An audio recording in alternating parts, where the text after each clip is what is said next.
Well, I need to give a little bit of background and introduction to why we're here. I think actually the aforenamed Paul Collard and I had an idea for an event like this some time ago at a DPP event, where we were both concerned about, was everything really all right in the archive world? The technologists seem to think it is, but are we absolutely certain? Do the people working in archives really know what their role is and what they're doing with all this change that's going on around them?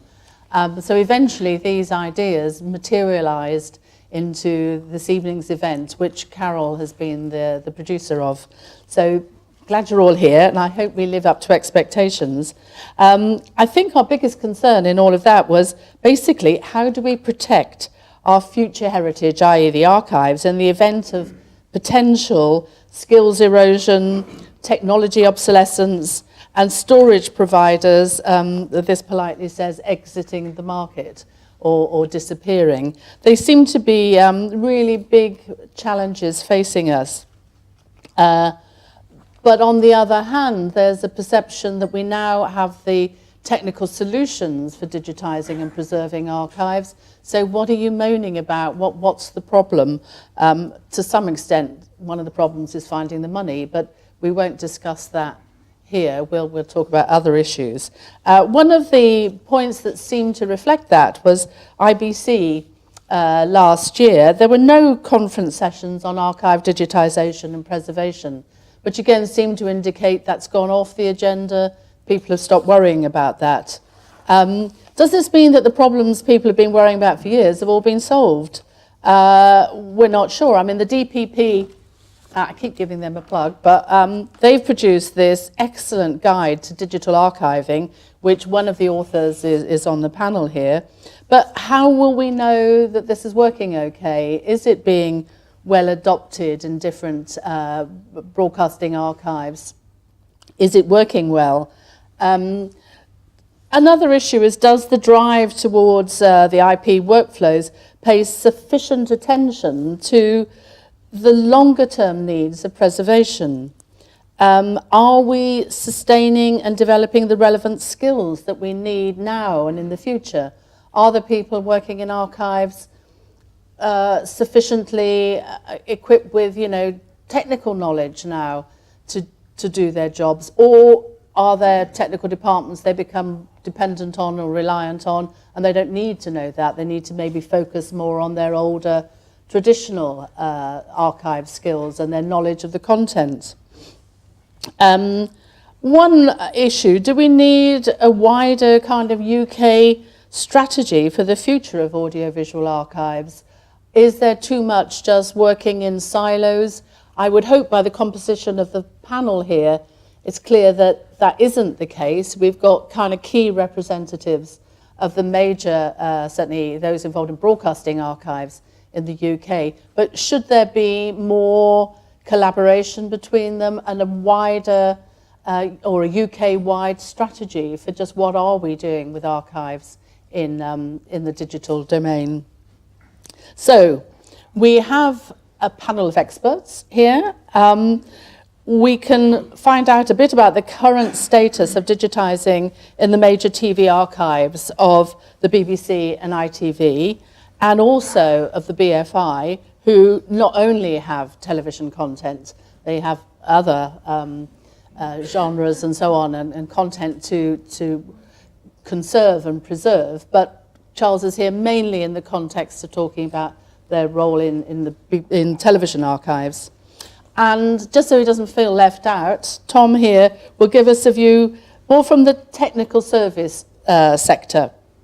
So we now, I hope, have kind of representation of the leading organisations responsible for some of the major television archives in this country, together, as I say, with an industry supplier who has quite a bit of experience now of trying to understand what the customer's needs are and translating them into reality in some way. So we will start with the archive experts first. On my left, my right, is Steve Daly, Head of Technology for BBC Archives. He is tasked with ensuring that the BBC continues to archive its work effectively as its programme making and distribution methods evolve, and these varied collections are kept safe forever. And I think that word evolve just sounds a bit too gentle. I suspect it's an awful lot of change is happening in that area, which must make it very difficult to keep up with what's going on and get in place the right requirements. So Steve has worked in technology roles across the BBC for nearly 20 years, specialising in audiovisual content creation, distribution and archiving. And throughout his career, he has been closely involved in the whole gamut of television programming, designing and delivering systems for live transmission, editing, studios, OBs, and notably for major global sports and entertainment events.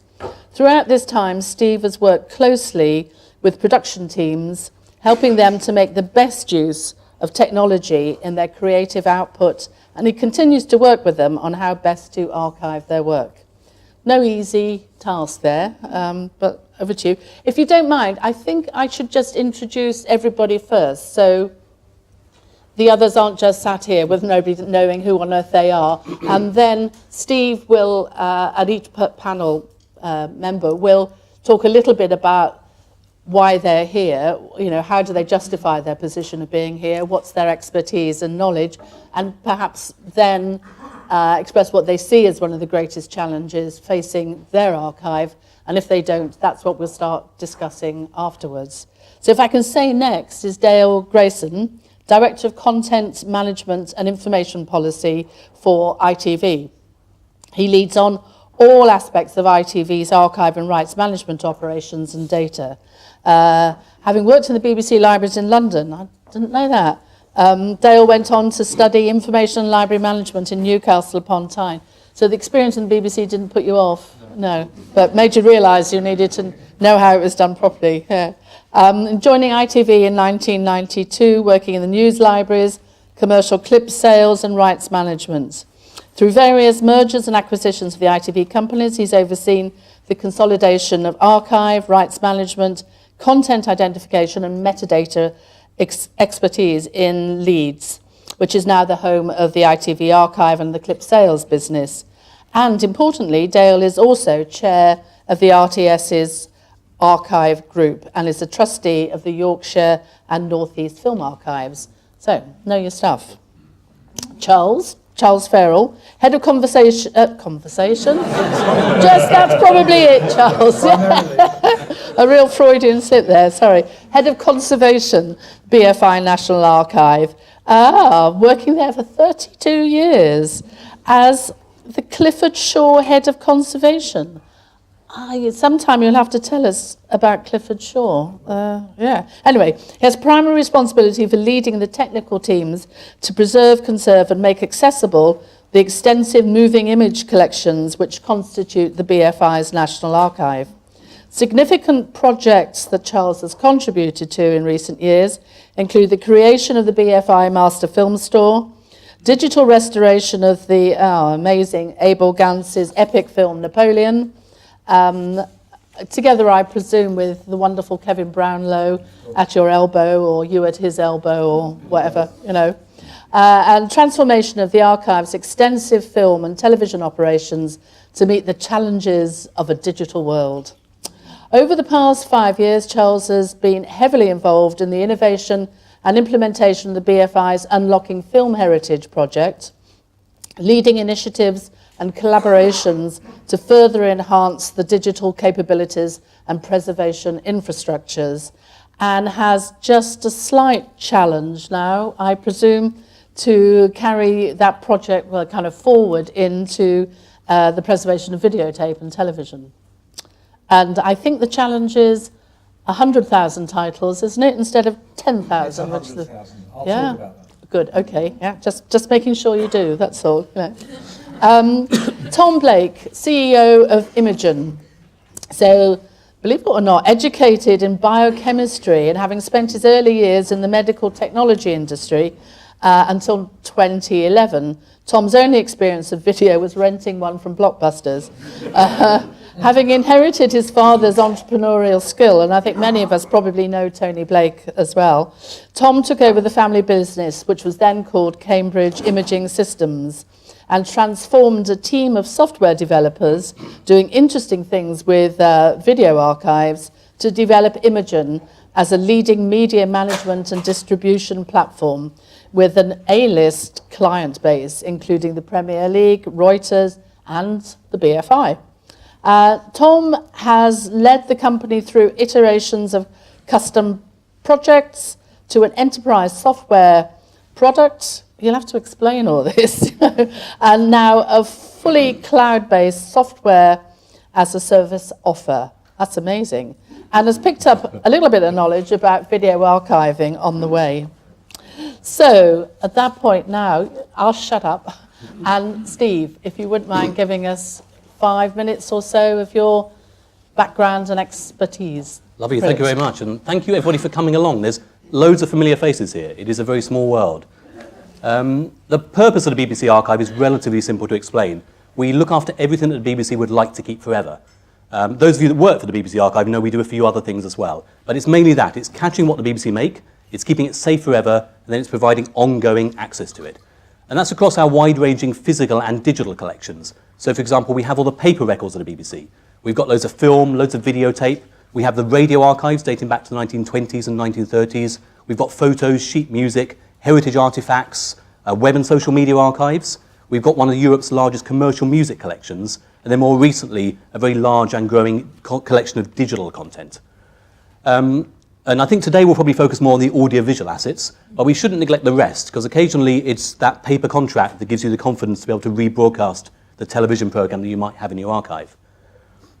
And although we've got tens of petabytes of digital content, our archives are still primarily physical. But we're working on that. We're working to digitize them, to make them more accessible and available, to protect them against long-term obsolescence and degradation, and also to improve our storage efficiency and effectiveness.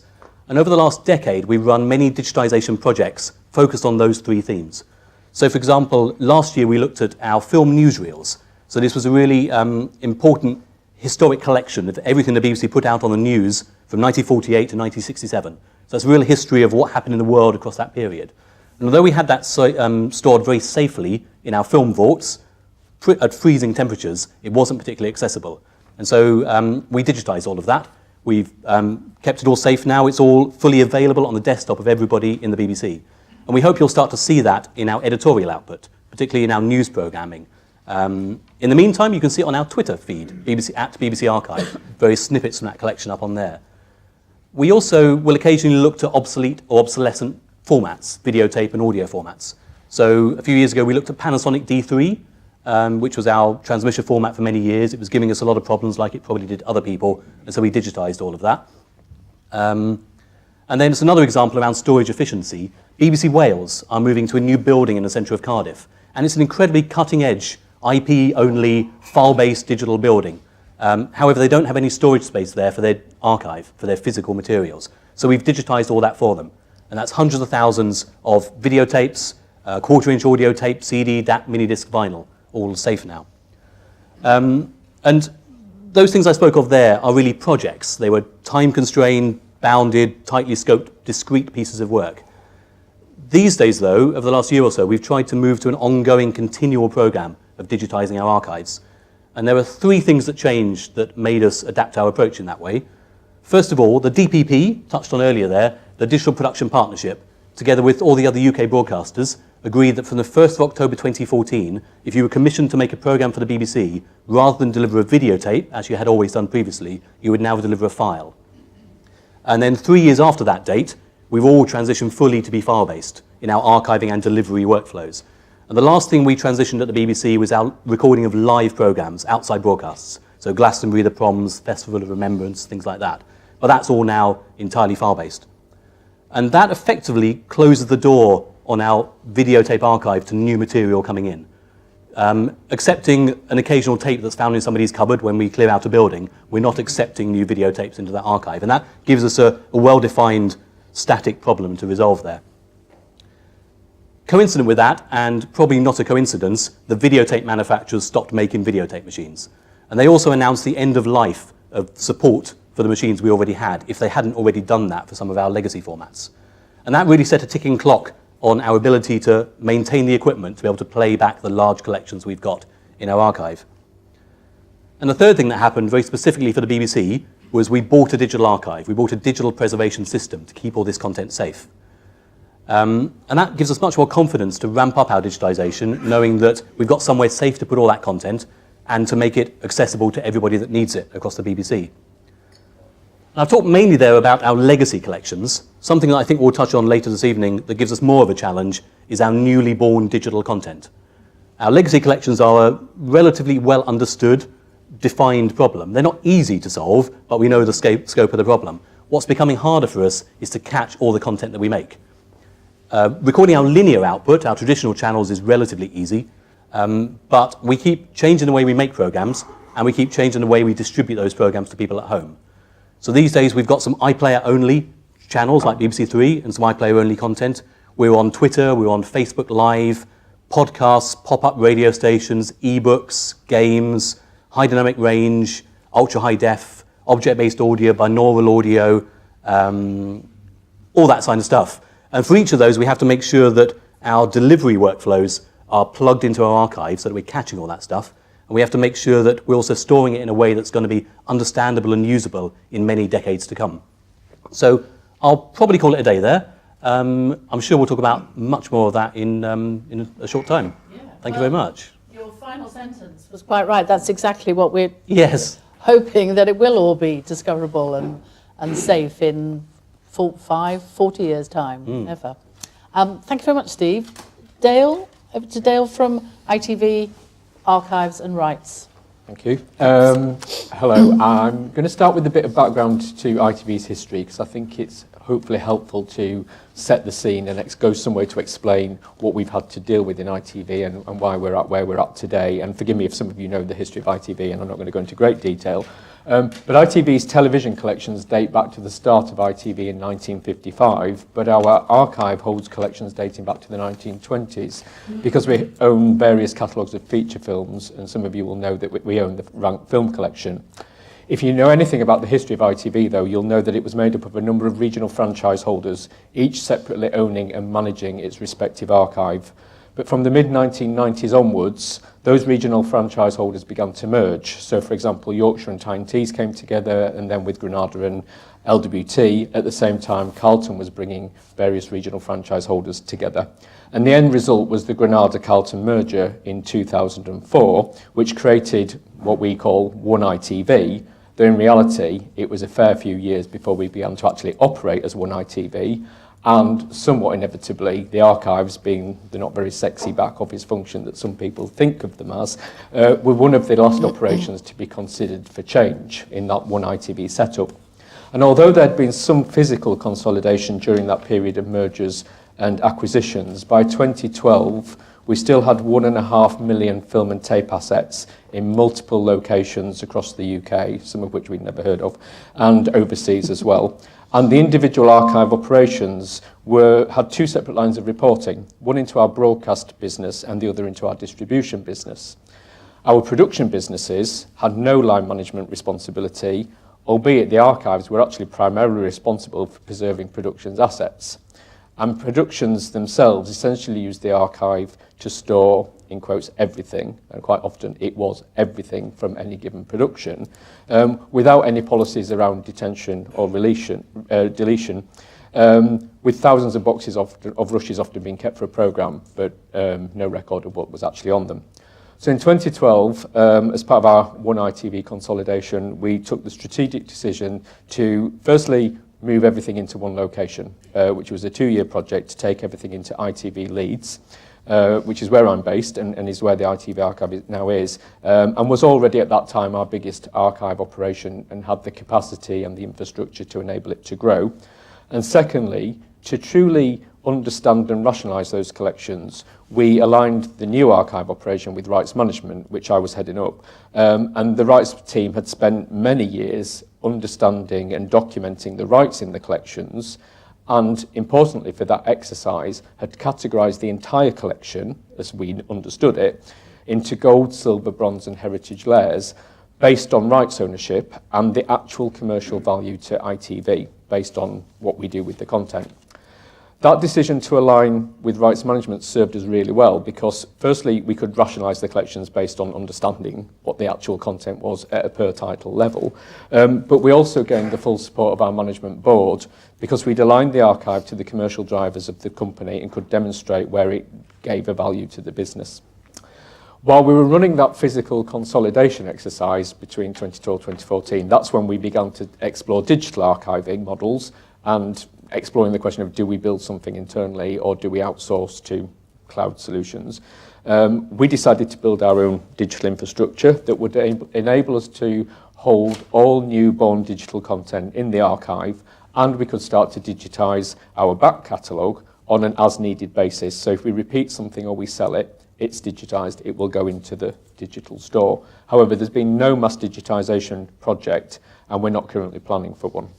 ITV was also working as part of the Digital Production Partnership, the DPP that Steve mentioned, to bring about file delivery into the broadcasters. So we really did at that point need to find a solution to housing and preserving those files, albeit those are the broadcast files that we're receiving producers and suppliers and not the uncompressed edit masters which reside still with the producers.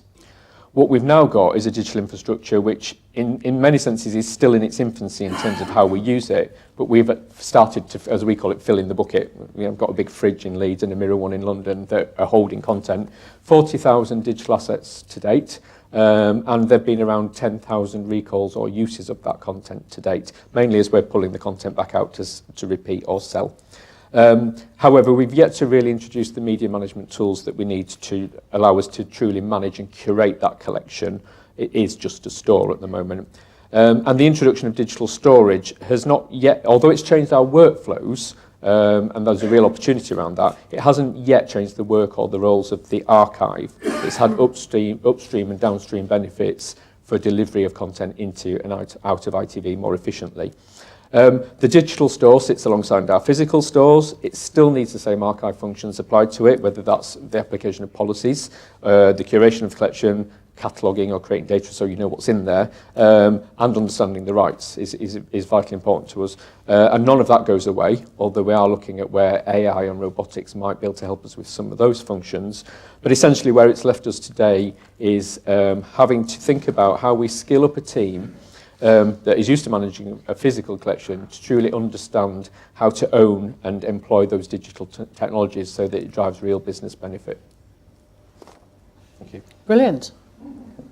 Very professionally said. Yes, yes. Yeah. Ah. Thank you very much, Dale. So, I mean, that must be just one hell of a starting point of having everything scattered about so many. I mean, I think people might know my experience. I'd worked in the BBC archive, and I think everybody at the BBC archive thought they got enough problems and issues to address. But at least, well, there were the regions as well, but it wasn't quite as scattered and dispersed as it was more what you're dispersed dealing than we with. realised, actually, with content in very strange locations, and all managed to different standards and to different degrees of interest, really. So some of the ITV companies were very forward-thinking in their archives, and some didn't do very much at all. Oh. And so trying to marry all that, the different, well, perhaps calling it metadata is a bit too grand a word for it, but there's different ways of describing. It was a key part of our strategy, was to bring the descriptions together into a consolidated catalogue, while we're also bringing the physical collections together. We had to do that. Yeah, I can imagine, yeah. So we've seen two broadcasters with what could be seen as the same challenge, but actually different challenges, and the BFI has yet another set of challenges to deal with. So having built a safe storage facility for film, because film decomposes, everything decomposes in the end, but film decomposes in a particularly dramatic way and comes with all sorts of challenges like fire for nitrate. So we built this storage facility, and then that gave us the opportunity to really analyse our collections and to make them accessible. And of course, in 2012, it was a great time to make them accessible through digitisation, through digital. And the BFI created a digital platform to do that. Indeed, it created its own digital platform, and it took advantage of other digital platforms around. the obvious ones, YouTube and the like. We digitised 10,000 films right across the UK's broad selection of archives. And we did that very, very much in close partnership with those other archives. And through that process, we really set a whole new bar for access. We made 10,000. In fact, we exceeded what I thought was a crazy, crazy target. We exceeded it by, I think, 510, possibly a bit more. 10,510 films. Now, these aren't all feature-length films by any means. They're all sorts of films available to view on the BFI player, almost entirely free to view. Something like 97% of these films are available to watch for free by UK audiences at home, wherever they are on their portable devices. And we did that in partnership. We created technical standards, and I'm looking around the room and see colleagues here who really helped us to do that. It was an amazing thing to join together all sorts of different archives and collections in that way, and established a splendid collaborative relationship that enabled us to work at scale for the first time, and not only for the BFI but also across the whole of the UK. Within that project, which was 5 years, not only did we digitise 10,000 plus films, but we also learnt a load about how to do it. We worked with service providers who worked collegiately. We sat them down together, which was amazing, to come up with the right answer. And I think this is really important, to come up with the right answer. And to come up with the right answer, you don't do it in a silo. And we didn't do it in a silo. And I think we've broken that mould completely now for future projects. So we defined how to do it cost effectively at scale, and how to use the services around us, the commercial services. And really importantly, we built, at the same time, and it's hard to imagine we really did this, but we built our own digital preservation infrastructure, which Tom's nodding at because he has a big part to play in this.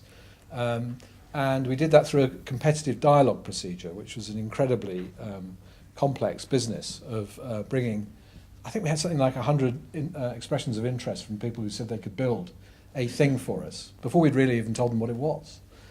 We defined what it was, not through a specification of technical things, but through a requirements document of what do we want it to do. And we built this amazing technology, which is in operation now. One of the very first things we did when we got it running was to put in the legacy of digital content that we had already created outside of a structure. We were making LTO tapes and putting them on a shelf.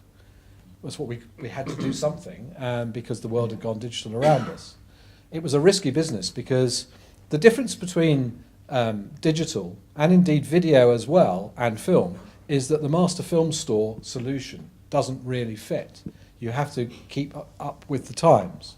So we'd done this digitisation in the past of mostly television material, but indeed also film materials. We'd started digitising in the mid-2000s because film soundtracks suffer from vinegar syndrome, and they were running away from us. We had to digitise them. There was no cold storage solution for those. So we'd already created digital collections, moved those into our infrastructure, and immediately they become available. As soon as you put them into the infrastructure, not only is it a preservation model that is designed to convey that data into the future, driven by standards, but it's also a way of making it accessible. And indeed, in our London Mediatek, it's now possible to pretty much see every content that goes into it as it's entered from digitisation.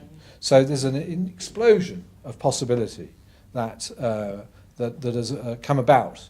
And I'm interested, will archives survive digitisation is the question. How could archives do without digitisation if we have huge collections like we do that are there for people to see? And so therefore, I'm very proud that we ticked so many boxes through the Unlocking Film Heritage project, not only by digitising film, but also making it available, also giving it a safe home, and also getting everybody together to work out how to do this in an effective and smart way, and friendly way as well, I have to say. I'm also very proud that we've now reached 52 million views of the content that's within our Britain on Film programme. So these are films that you can watch, mostly for free, and people are watching them in huge volumes. And this is outside the conventional, broadcast kind of environment, which is a great number. So, so that's that. I did talk about film. I'm sorry about that, but I had to do that because. So just to rewind very quickly, I've got 2 minutes left. To rewind quickly to the beginning, I have to admit I did work for the BBC as well. I worked in videotape as a technical person. I kind of loved videotape. I still do. I grew up with it. I know how the machines work. I can fix the machines, as can Steve. I collect machines. I talk about machines too much. I bore my colleagues, but there we are. The issue is that the writing was on the wall for videotape. We started to see this problem coming when the formats started changing. It was 1 minute it was 2 inch, the next it was 1 inch, then it was Betacam, then it was Beta SP, then it's D2, D3, D5, and it goes on. Eventually it kind of stabilised into Digibeta and HDCam SR, which were the last of the breed really. But as Steve has already said, we now have reached the end of the line for that evolution. And we have a huge, you asked me at the beginning before we came on, Sue, to prepare what's the biggest challenge question. I think among the biggest challenges is the sheer scale of video tape that exists still in its original form on shelves around not only the country but around the world, around the UK, in broadcast archives, in heritage archives, in smaller archives, you name it. It's there in high volume. And digitisation is the only answer for long-term preservation of the content that is held within videotapes. They are locked to the machines that can play them. There is a finite volume of machines that can play them in the world. There are no more heads being made. There's virtually no support mechanisms. The BBC have expertise in keeping machines going. We have expertise in keeping machines going. And fortunately, there are some service providers out there who will also digitise from their machines that they've kept going. There is a window of opportunity, and that is what we're jumping into now. Not out of, into. Don't want to jump out of a window. And the ambition is, and again, it's 100,000. It's a huge number. We're all reeling at the scale of this. I'd say ambition, but actually necessity. And again, we're going to work and are working. It's called Heritage 2022. We are working in partnership with our regional and national partners of significant collections to identify from a much, much bigger number of all manner of tape formats that are not only telly, they also extend into every imaginable area of things that were put on video, which is really exciting actually, because there's so much treasure in that. This is being considered absolutely as a preservation project to digitise 100,000 from a much bigger number, in excess of 1 million. And to do that in a time frame similar to the last one of 5 years. And to establish technical standards, which Steve and I talk about often, because it's really important. What you do now is you're going to live with it for the future, and it's going to set the economics of it as well to some extent. And to preserve this material. Of course, we will always have ambitions to make this material available so that audiences can see them, but primarily this project is intended to be preservation. That's because of that pressing need to get off videotapes that will die.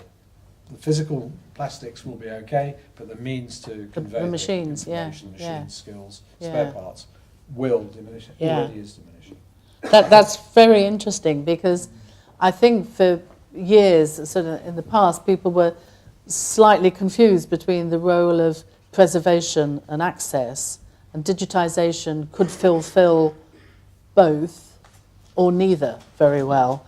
And it sounds very good that you're focused on, because of the tape challenges, that preservation is the priority. It is, and because we have the means now with a technical infrastructure and an expectant audience, the access follows. They aren't two things. They're not. The access will be made possible because of that. Other rights conditions that have to be met to be able to show materials, but the BFI, of course, is in a particular place where one of its primary objectives is to share content with audiences and it does that through its particular way. Yeah. And one good thing about access is that sometimes it gives you the funding to fund the preservation. So Yeah. the high-profile project that needs to make this collection available to somebody for some reason is the thing that goes and lets you preserve that content. Exactly. That's the yeah, advantage of yeah. that for us. And if you don't know what's on it, so that there is the whole issue of metadata and the old cataloguing information that needs to go almost hand in hand with the digitisation to preserve, is to then not only just be able to look at it digitally, but also to have those keys into it that come from the metadata. Almost as important as watching Yeah. the pictures and sound. Yeah. Well, it speeds up the process, I suppose, of access eventually, yeah. Can I just ask before we move to Tom, learning from the film experience, and you have this fantastic store out at Gaydon, isn't it? Or is it Top Secret where it is? Well, you've said it. I've said it now. On film. Obviously, you're going to keep filming there. What's going to happen to the videotapes when the digitisation's taken place for all three of you, really? I mean, we're not about to dispose of any of our videotapes yet. It's until we're absolutely confident that we've got the absolute best out of them, there's not a pressing need to dispose of them. What we might do is take them out of circulation. So we have some quite expensive vaults, and we've got people managing them. We could probably come up with a cheaper storage arrangement and put that in deeper storage and have it there as a sort of just in case it's necessary. Yeah. So we're not in the mood to be shredding tapes or anything at the moment. No. So the Welsh Hills will come into their own. Yeah, again. so I mean, National Yes. Library Wales have taken all the content, all the physical artefacts from where we digitised the BBC Wales archive. Yeah. So that was hundreds of thousands of videotapes and audio, CD, DAP, minidisc, vinyl, things like that. That's very useful. That's very nice collaborative venture as well, I think, that sharing that. But I mean, in a way, that's almost what you've all got to do, is to think about what's going to happen with the tapes. Where can you store them that's minimum cost, but where they are still accessible in the event of you needing to get back to them? It's only for that occasional access. Yeah, But you have to it's try and gonna measure be- the value of the content. How much is an episode of Dad's Army worth to us? Yeah. Or some other programme like that? And actually, it's, we've tried to measure the value of the BBC archive for insurance reasons a few Yeah. times, and it's Oh, impossible to do that. Yeah. So you look at the value and you think, actually, it's worth a little bit of money for some very deep, hopefully cheap storage for that. And then if you Yeah. really do need to go back, because we talked about data, and data's really important to everything I do every day. So we are, from our millions of assets, having to choose which we digitise first. And Yeah. you need to know which are the most important ones. A challenge we have is that for an episode of Dad's Army or something, we've got loads of different editorial versions, and we've got master tapes and copy tapes, and we've got it on D3 and Digibeta and all these sort of things. And you've got to work out amongst all that, how do you know when something's safe? How do you know when it is successfully preserved? How do you know if you've got the right version? Should you take the original broadcast version, or the one that's okay to broadcast today, or the longest one, all that kind of stuff. Yeah. So you can take, you can do all the data work, you can do loads of really lovely data work, you can use that to drive some decisions, but you can have that extra security of knowing you're not throwing anything away yet. Much as we wouldn't be able to play back all our content again, because there won't be any heads left, like Charles says, Yeah. playing the occasional tape, because we need to access something we didn't realise was on it, is totally plausible for a long time. we And think. presumably longer, more into the future, it's something that between you could kind of We share have- such a Oh, yes, facility. Absolutely. I mean, Yeah. the 2-inch, BBC 2-inch collection has been digitised by the BBC, and Yeah. we worked in partnership to select the most significant of those, and not all of them by any means. And you've got those physically now, We haven't do you? physically Yeah. have some thousands, not a big number, Yeah. of the selected top layer. And you can play them back. And we can play them back. Just about, We, yes, No, yeah. we can. Yeah. I mean, 2-inch replay is getting harder and harder. I've got some colleagues in front of me here Yes. who sit there doing that every day, so Yeah. they're nodding. The tapes were robust and the machines were incredibly robust, but however, the test of time is against us. So I find it very hard to make the argument to keep all the tapes as well as digitise them, because both come with a cost. Our sentiment is similar. We're not going to just throw tapes away, having digitised them. But actually our thinking is more along the lines of, we're going to see a secure digital future, and then we're going to be realistic about disposing of the originals, because the resource, the cost of managing and storing those tapes are, such that they have any value. There's no point keeping a tape in the wrong conditions and then finding that you can't play it when you need it to. I think the time will come for us to dispose of tapes. They will go in the end. But I also think about the steam enthusiast, the traction engine enthusiast. You can keep a machine going to play a tape, maybe for 100 years. You can't do the volume. We're doing the volume now because it's possible. There's an economy of scale. There are companies out there who can provide services. That's going to go. They'll disappear. So the idea of keeping every tape forever is at a cost. It doesn't wash. So we have to find a safe way of proving ourselves digitally, so that eventually the digitized copies of those tapes are the masters. It's exactly that. It needs to prove itself, our digital collection. And for all of us, it's relatively early days for holding our archive entirely digitally. Does the same apply to you, Dale? The same in ITV. As you said, when you're pulling them out and then digitising, you're still keeping... The tapes going back on the shelves, and we partner with others, so we have put material at the National Library of Wales with the various regional archives. We've got material with Charles at the BFI. And I think the important thing for us is we wouldn't make a decision on tape disposal in isolation. We will be looking to the industry to see, are we all comfortable that we've reached a point in time when we feel that we could start to dispose of the tapes because we feel that digital preservation is doing what it needs to do. That said, and I don't have this pressure in ITV at the minute, but the pressure will come, as I think as Charles says, that there will become a question at some point by the people who hold the purse strings and at the top of the organisation as to why we continue to hold on to physical when we've digitised, and we will need to keep explaining that to them until such time as we all feel comfortable, and I think that's an industry discussion. Yeah. And I'm required by the BBC Charter to offer my stuff to Charles before I throw it away. Yeah. That's and I offer lots of stuff to Who's Charles. a lucky guy then? Well, but I mean, when the BBC digitised the 2-inch, that's exactly what we did, was placed it all there. Yeah. I think there is an understanding of all of this now that's amazing. It's grown. It's had to grow through necessity.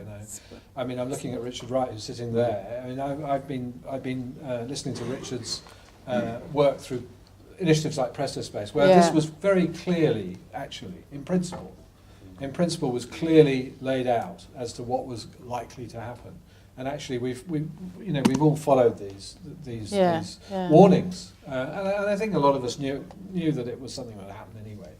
So archivists don't like throwing things away. Archivists like saving things, and more than that, archivists like showing things.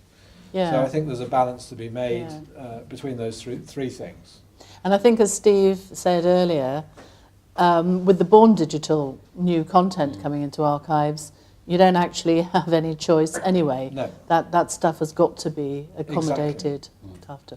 Okay, at that point, we'll move on to Tom. Yeah, brilliant. Thank you. Thank you. Thanks. Well, thank you. And there's a lot of points here that I'll touch back on, actually, because I had the luxury of looking at this problem from a completely different perspective. I wanted to run a business and to build a business up, and I stumbled one way or another, across a software development company that was in the video management space. And whilst I was doing the first iteration of a business plan for Imogen, I read I had to look at the technology, look at the client, but the big thing was the market. What's the market like? And I was drawn to the Presto, I think it was in 2001, maybe 2002, a paper that said 50 million hours of archive content was at risk in the EU. And I remember that as being, that's given me a size of the problem. I remember a second paper, which I can't remember the absolute name of it at the moment, but it was very much around the commercial value of archive content. And needless to say, with an Excel spreadsheet, you put one and the other together and you think, wow, this is going to be massive. There's lots of content that needs to be preserved. There's loads of commercial value to be derived from archive content.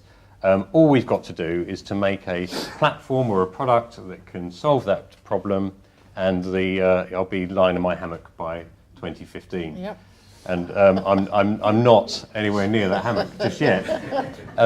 So it was an interesting. We just had a chat off the back here before we started about 2011 and sort of Fiat-IFTA discussions, and there we were.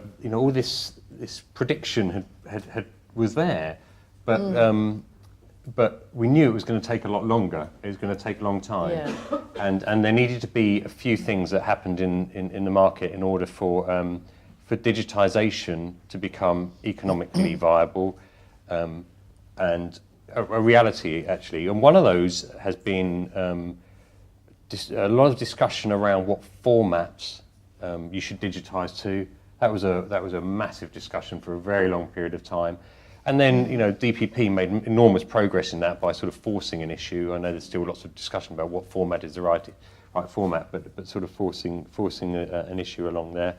The other one was metadata schemas. I mean, it was bewildering to me as a novice in the industry about these different things of doubling cores and this thing. I mean, it was absolutely overwhelming about metadata.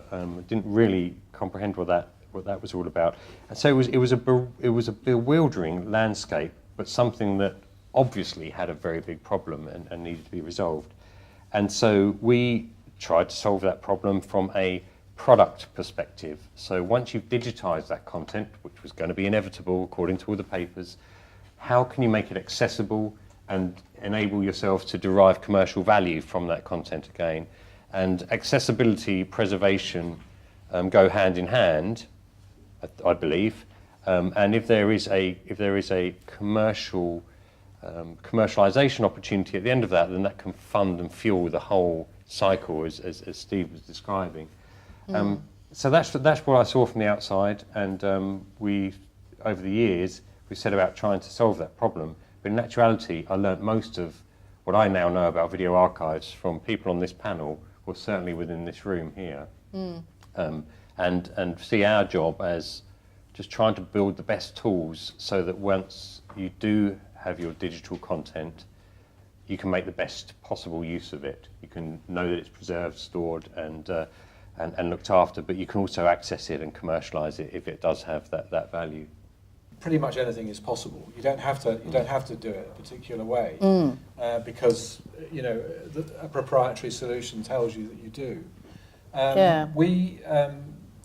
We work with Imogen, which is a product that has many dimensions. But one of the functions is to transcode content. So actually, whatever you preserve it is not necessarily what you can give out. You can give out any flavour you want. Once you've done, You know, so the trick though is choosing the right preservation formats. And there's not really been an established standard. The DPP has been hugely helpful because it has brought broadcasters together, and indeed, the BFI, and I'm looking at Stephen McConaughey who's sitting over there, who's our head of data. He and I joined the DPP discussions very late, just to put an archive stamp on it, as it were. It's really useful for delivery, for broadcasters' delivery, and we wanted to have a say. For long-term preservation for archivists who aren't necessarily broadcasters, there are questions around proprietary solution and being tied in and cost. And of course, there are clever solutions out there that can compress data to make it smaller without, hopefully, without damaging the content. And there are also compression methods that compress and to some extent do damage the content. One of the things that we are really looking at closely now from a BFI perspective, particularly with this 100,000 title project, videotape project in mind, is exploring open solutions. Now, this is something that's growing with momentum. I know that talking to Steve earlier, that uncompressed is still seen as... Well, it's a benchmark. It's a benchmark. You know. And it's nice and simple uncompressed because it doesn't have any fancy tricks. It's just literally digitisation, and you essentially write down the code onto your data tapes in a linear fashion without messing around with it. But actually, it is going to yield twice the amount of data, roughly, than some of these really clever lossless compression schemes that are coming up. So one of the things we're going to examine, and I say examine because we have to work in partnership, and Stephen and I have been talking a lot about this recently from a data perspective at the BFI, is open solutions. And not only is it for the pictures and sound, but also for the metadata and wrappers as well, because we have to have a mind to the future, and sustainability and being proprietary does come with risks. Yeah, I'll see that, yeah. Yeah, there is no Yeah. obvious answer to that, and it really depends on your exact situation, particularly on how much money you've got. And so people are often faced with the challenge of, would I like all my archive preserved or digitised to a certain quality, or would I like 10% of it very, very safe? To a high quality, Yeah, and if you don't have the luxury of money, you're faced with those sort of real-world decisions. And presumably no one's got the luxury of money. No. Well, So- I think what you said earlier about a concern that the bosses with the money will fall for the technical solutions and hear that this is all fantastic.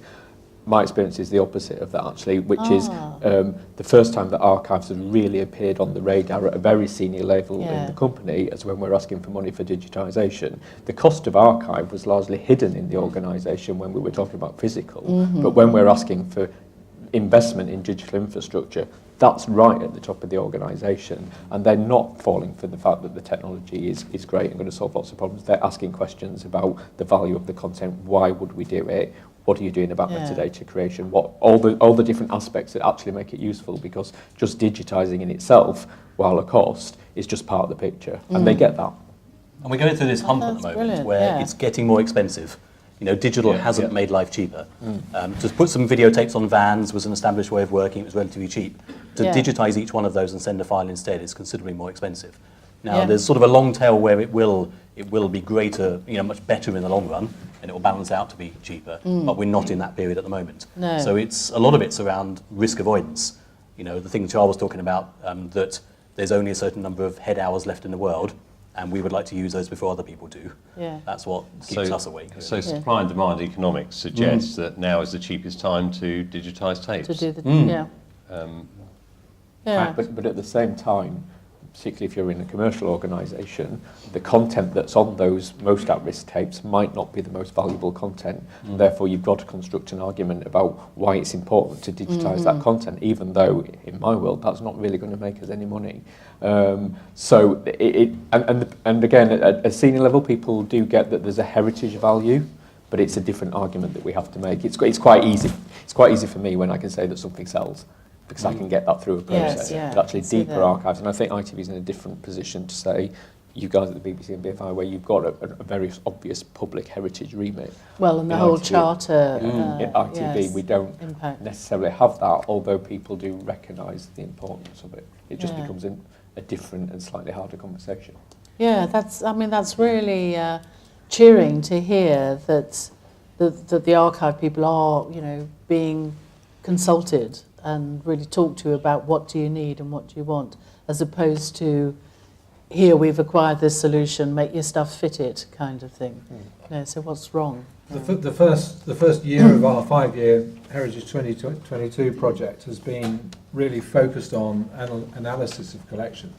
And you can talk about technical stuff and pneumatic tapes and things like that, and heads wearing out all day long, but actually it's really the content that matters. So what we're working towards with our project is to make sure that we're looking for the most at risk, but the most important content, which primarily is from a heritage perspective. But I will say also we have to think commercially as well for the longer term, because of the sustainability of these collections. You have to be able to find a reason for people to care, and people will have different drivers. So some people will get the heritage piece and the making available piece.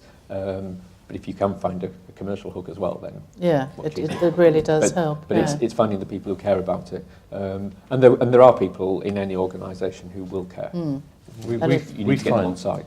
We find, because our clients range from lots of sporting federations. In fact, the majority of our clients are in the sports industry, and sports content is a little bit easier to value, and it tends to be more finite. A league plays a certain number of matches, and so first of all, the problem is a little bit more finite, but also it's much easier for the federations to understand what the value of their archive is. It's relatively straightforward, and we found as a result of that market's moved a lot quicker. And the digitisation projects have come through a lot faster than in other areas, in sort of independent production companies and the like. But we've had to make a tool that is agnostic to all these different business models and reasons for digitisation, because they are different for everybody. They're heritage, they're commercial for a sports federation, they're fan engagement and legacy. Everybody has a slightly different reason for doing it. So it isn't just sort of, it's very difficult just to set standards for everybody and say this is exactly how it has to be. We've got to build something, or we've had to build something that is broad enough, that has broad appeal to suit lots of different rationales for digitisation and commercialising. I think when we've spoken before about this, our archive you could easily separate into transmitted and non-transmitted, and they're dealt with really quite differently. So the transmitted content has been in a programme guide in the Radio Times. It's quite nicely described for sort of exchange and relatively easy for business-to-business sales. The untransmitted stuff needs a bit more work.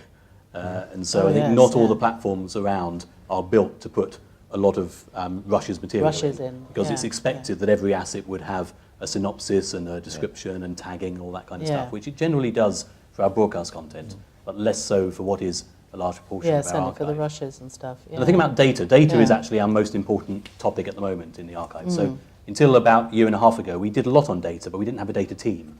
And so the one thing we've done in the BBC over the last year was form a data team in the archive. And it's the biggest growing team in the archive. In fact, there's 5 vacancies out today. If you know any data analysts or anything like that, please apply for that, because we are struggling to get the people we want. We're fighting with the banking industries and finance and people like that, and pharmaceuticals and Tom's background potentially for good data analysts. And without, there was a famous quote of, without data, you're just another person with an opinion. And there are lots of people with opinions, but to get millions of pounds, you need some data. And so even things like how long are the tapes in our archive? I don't mean in meters, because that's okay. We can go and measure the number of tapes. We can easily count the tapes. But how much goodness is there on each of those tapes? And it's difficult to find that. And if you're out by a factor, that's difficult. We had a collection recently, Betacam SX. It wasn't spotted that those run twice the duration of a Betacam tape. And so you can use Betacam stock, but if you put it in an SX machine, it will run twice the duration. Being out by a factor of 50,000 hours was disappointing. Almost 50%. So that sort of thing, the data really matters. And on the subject of duration, if you ask somebody how long a tape in the archive is, it will generally say about 45 minutes or something. Unless you work in the play outside, and you'll say 30 minutes, because that tends to be the average over there. You can try to improve your confidence by asking more people and averaging the answer, which is how often a piece of business analysis works. But it's only when you actually start to digitise it, you learn that actually it's over an hour. It starts exposing a lot more. And that swung our finances drastically. To come back and say, somebody said it was 30 minutes, they're actually an hour, could we have another few million?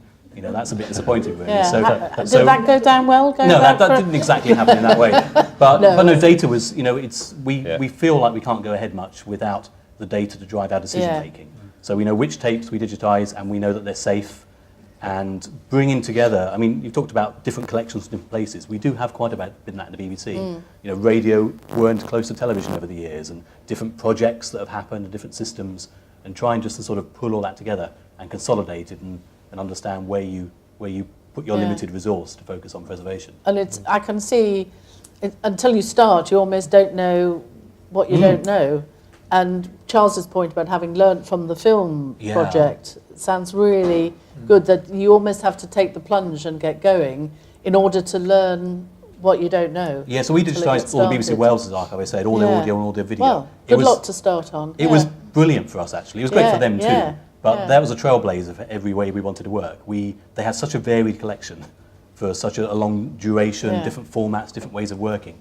We got to find the worst that could possibly happen, amongst a very varied collection. And we learnt so much from that. It was all in a foreign language as well. Some of it was, half of it was.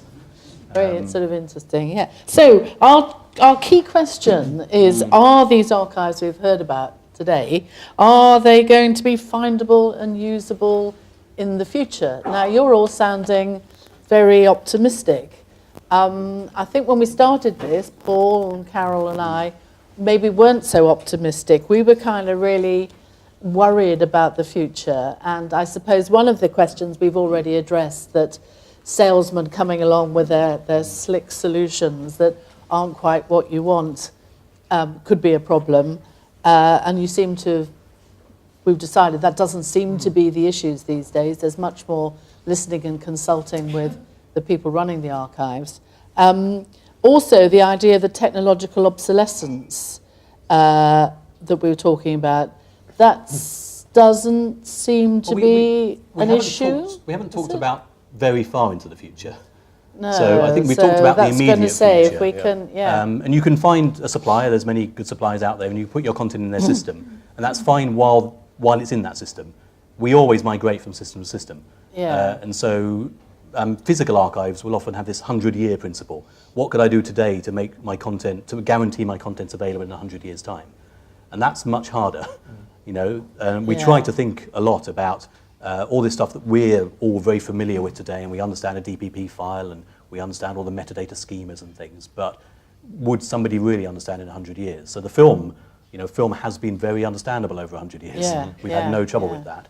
We struggle with stuff from a few years ago sometimes, just for being quite esoteric and unusual and strange. I mean, analog comes with its challenges too. I mean, when you say, will it be searchable and findable? I mean, doing it digitally makes it more searchable and findable, so than anything. you're very strongly saying you can't just sit No. tight on it. You've got to do something. We haven't with film. Yeah. We haven't with Yeah. analog, actually. We had to build a master film stall Yeah. to take films down to -5 because otherwise they were going the wrong way. Yeah.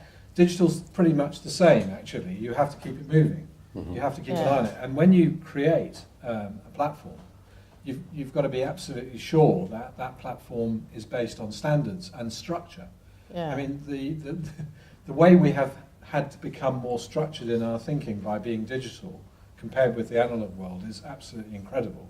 You have to be very considered about every step you make so that it is reversible, and not assume that a digital artifact can just stay on a shelf for 100 years, because it absolutely can't. Yeah. It has to move, and therefore you have to design it so that it can move. It can. That was what I was going to move on to, talking about technological obsolescence. I presume some of the debate is whether you're using, well, what started off as an LTO3, LTO5, LTO7. 8. I mean, and where does it go on like that? Is that the sensible middle to long term? Or what about the cloud? I know Tom has... It's all the same behind the scenes, really. There'll be some storage technology, be it disks and tape and optical disks and all those sort of things, and I'm sure we'll migrate from one to the next, and so on. Yeah. Really. So someone's cloud is actually the same hardware. and Yeah. It's software. the same thing But as... It's a business model. It's a provision, as a service provision. So I don't think anything that we're doing technologically is any different from standard approach. I mean, we did go through a very complex procurement procedure to arrive at the solution, but actually it wasn't a huge surprise that it was based on LTO tape. In fact, we use two different types of data tape to give us a bit of diversity there. We use a proprietary one and an open source. I think open is good. It gives you more options down the line. But the tape formats have a kind of roadmap. We know that they're going to progress they're going to get denser in capacity and cheaper, hopefully. Although the hump applies, always caveat there, the hump always applies. It's going to be expensive to start with, but hopefully that gets cheaper. But when we went to market, we said we want something that we can trust for 20 years, and everybody nearly fell off their chairs. The service providers, they don't think about 20 years, generally. No. But actually they came around to our way of thinking, because we're not resourced to keep on changing the technology every 4 years, but we can change aspects of it within the system. And as long as we've got our projection right, we've got our standards right, we can move the data along. And then in 20 years, in another generation, we have to look at what's available then. And I think it's really important to understand that with digital. And I think that's part of the challenge, is to ensure that that conversation, that future thinking and visioning is happening as a conversation between the archivists and the technologists. Because there's a danger that that gets lost somewhere. And actually, who is leading that conversation? Who is making sure that that's at the forefront of the thinking? And we happily ended up with the same infrastructure that the BFI chose, but our model is around something around the next 10 years. And I think our challenge as archivists or the archive operations is to make sure that that conversation stays alive. It will do, but it certainly... I think we're in slightly different setups. I'm not at all technical, and you've probably gathered that. So I have a technology team in ITV, I have a fantastic technology setup. but I have to make sure that that conversation still happens, because that technology resource is being called on to do lots and lots of other things for ITV in the round, and digital archiving is probably way down their list. So albeit we've put in place a digital infrastructure and we've got a 10-year model in terms of addressing migration, someone will have to keep that conversation going. And I think it's probably incumbent on the people running the archive to make sure that doesn't get lost in my particular setup, because I have got the luxury of a technology department that I can call on, but the converse of that is it can get lost in the mass of things that they're trying to address. It's an economics and scale thing. I mean, we're talking here about archives of tens of petabytes. To put all that in the cloud, you'd have a queue of Amazon, Google, and Microsoft sellers outside your door if they thought that was, it would be highly desirable to them. It's sub-economic at the moment for an archive of that scale to go into the cloud. But I look at this a lot because albeit we try and stay agnostic to the underlying storage infrastructure so that clients can choose what's right for them and right for their business model. But realistically, there's an inflection point where at around about 600-700 terabytes now, the cloud is becoming highly economical. Whereas if you're getting into the sort of scale that you guys have got, it would be challenging. I think that's because it's managed, really, isn't it? And I think we talked earlier about access and preservation. Yeah. You don't need to solve both of those with the same system. So I think, as Charles mentioned earlier, we digitise a videotape, and for the ultimate high quality, we make a data tape and it goes back on the shelf. It's still tape, and it's still some tapes on shelves, and that's still a relatively efficient way of doing that bulk storage. But that's not accessible. What Tom talks about cloud stuff is absolutely brilliant for access. If you want to get your stuff out there and monetize it and sell it, then you don't want it sitting on the But that's tape more on the shelf. for access than Well, it is, but deep- things are changing, aren't they? If you have an archive of a few hundred terabytes, then actually you can probably put it all in the cloud. Yeah. And the storage prices in a Moore's law sort of way are still following that curve. They're still getting cheaper in a way that keeps us happy. I was at the BBC Digitisation factory, I think, earlier this morning, and I was saying to them, now, so where do all the digital files go? They said, the digital archive. I said, yeah, but where's that?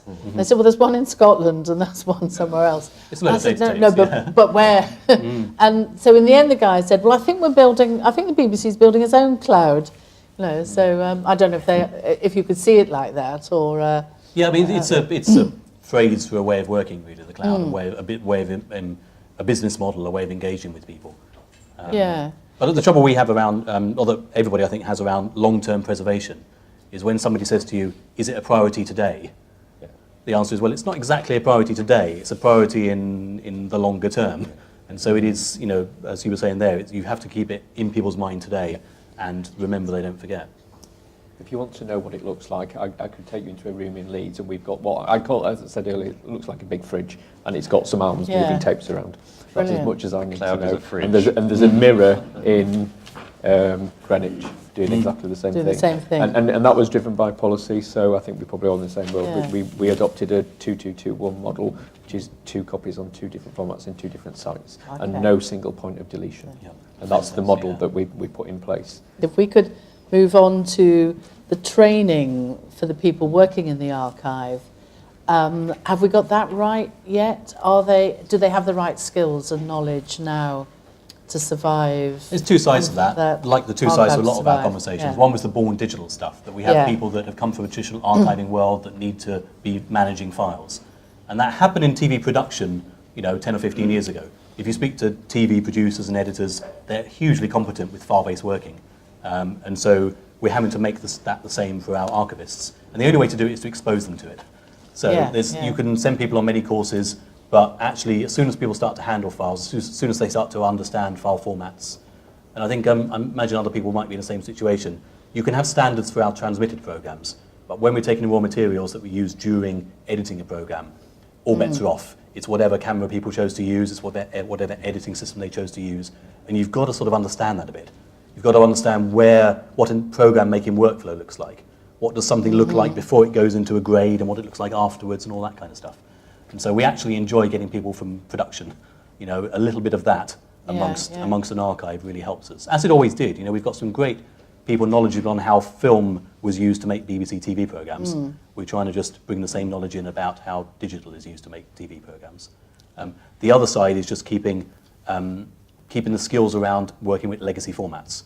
And that's quite a different story. And there are some people, I mean, you had to be there the first time round to get the best out of it. Now, we can pepper that with some people that have used the formats a while and some people that are fresh and new and would like to learn about it all. But some of that first time round experience is really important to say, I saw this before 20 years ago. This particular fault is on this batch of stock, on this machine type, and I know what to do about it. You know, you can't train people for that. To spot that, yeah. You must have the same, Yeah, Charles. what about You won't get invited back for a dinner party if you do that, though. Yes, yeah. No, I mean, that's true, absolutely true. I agree with that. And I would also add that another thing we did in Unlocking Film Heritage was to bring as many staff along within our own archive operations as we possibly could. So we involved all the teams in the project and gave people the opportunity to start working with digital. And if you put a digital scanning machine in place, you know, for film scanning, for example, you're still handling a piece of film, and you still need to know what to do with film. But you will start generating new things that you know the archivists are always interested in. And I think by using the equipment and seeing the results and actually working with the materials is a really good way. I think, and we mentioned Napoleon, which is, you know, if people don't know, it's a 5.5 hour epic 1927 production with all manner of trickery, including a triptych ending. We digitised that previous restoration actually to make a new digital version, and we learnt so much about digital as well as remembering lots of things about film from that process. You know, new innovations came out of it, new ways of working with huge amounts of data, which then had to be managed into our systems. I think by doing stuff, you really grapple with the issues, and never ever assume that somebody isn't going to be appropriate or interested in digital. Digital's a reality, and actually we were using digital in videotape process back in the 80s, the 70s. The 2-inch machines we talk about have digital processing. So from an engineer's perspective, which is where we come from, I guess, digital's nothing new. It's just exciting when you can see the results. Dale's not an engineer. Well, no. Do you have our position sense a different kind of challenge? No, I with think it's the same training? actually, which is, I think our production teams were ahead of the curve in terms of handling digital media, and particularly in our newsrooms, the media management skills are there. I think the challenge for the archive, and I have delivery teams either side of the archive who are bringing content into and out of ITV, it is actually just being hands-on and doing stuff, as Charles says, and it's changing our workflows and understanding how the archive fits into the workflows, which is going to be interesting for us. And now that we've started to fill the fridge and actively using that to get content into and out of ITV, that's where we'll start to understand our workflows and what is the role of the archive in that workflow. I was in an EBU session the other day, and I think everybody around the table, everybody in the room from a lot of European and Eastern European archives was saying, we have that going on, but I've got a lot of other stuff to do first. You know, and at the moment, we are doing that, and we have a lot going on, but actually we're focusing more on our There's more pressures. Immediate Yeah. pressures, I can well imagine. There's some fantastic science projects out there at the moment, and when wrapped up into a canned demo, they can be very, very impressive. Speech to text is actually quite mature now, and the results are getting quite good. But you know, the trouble is with a lot of, as we've observed, with a lot of the sort of the video indexers identifying faces and all of these other things that are possible. The trouble is that they don't necessarily have the context for what you want to discover within the video, and you end up going through it. The problem becomes inverted. You end up having from no metadata to so much of it that when you search, you've just got randomness.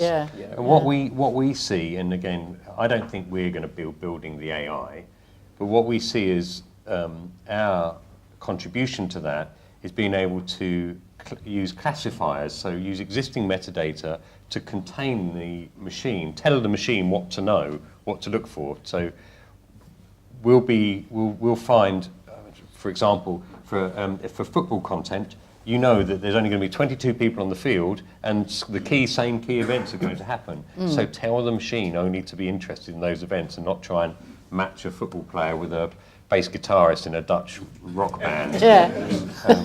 Great, good. I'd agree with that. We've seen some. We've done some very small experiments with others, and there is that danger. You just end up with too much data. Too much, yeah. And actually, on the face of it, this is great. We've got loads of data about our content, and actually, what we're working on is how do you marry that up to a useful a business case and a use case. Where is that going to be helpful to us?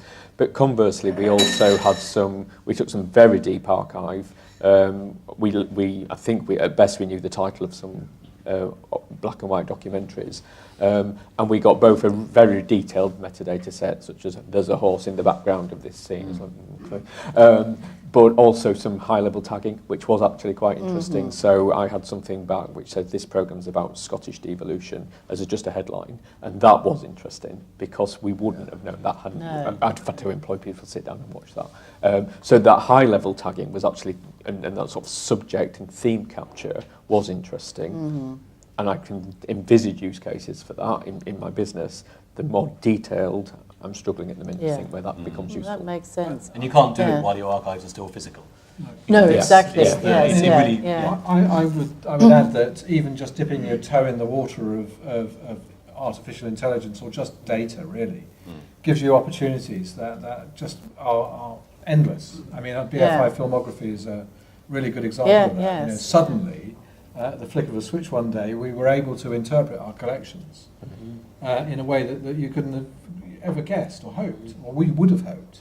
And really the trick is to use the machines to do the machine work to give the humans the best chance of making intelligible use of it. So, it's probably slightly too early a stage yet that we've got this technology or we've got this possibility, but it needs experts to be able to say what you want it to do for you. Yes. You know, how could it be used for you? Well, it has its place already, but not universally.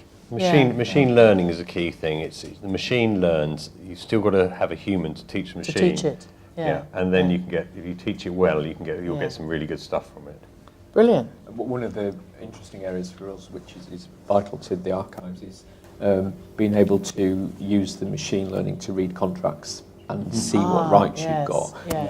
And the early results weren't great, but I think something might come from that. But it's then it's the machine learning piece that becomes interesting because you have to teach it what to look for. But I think there's potentially something in that which will be helpful. That's fascinating. So thank you all very much, and thank you the audience very much.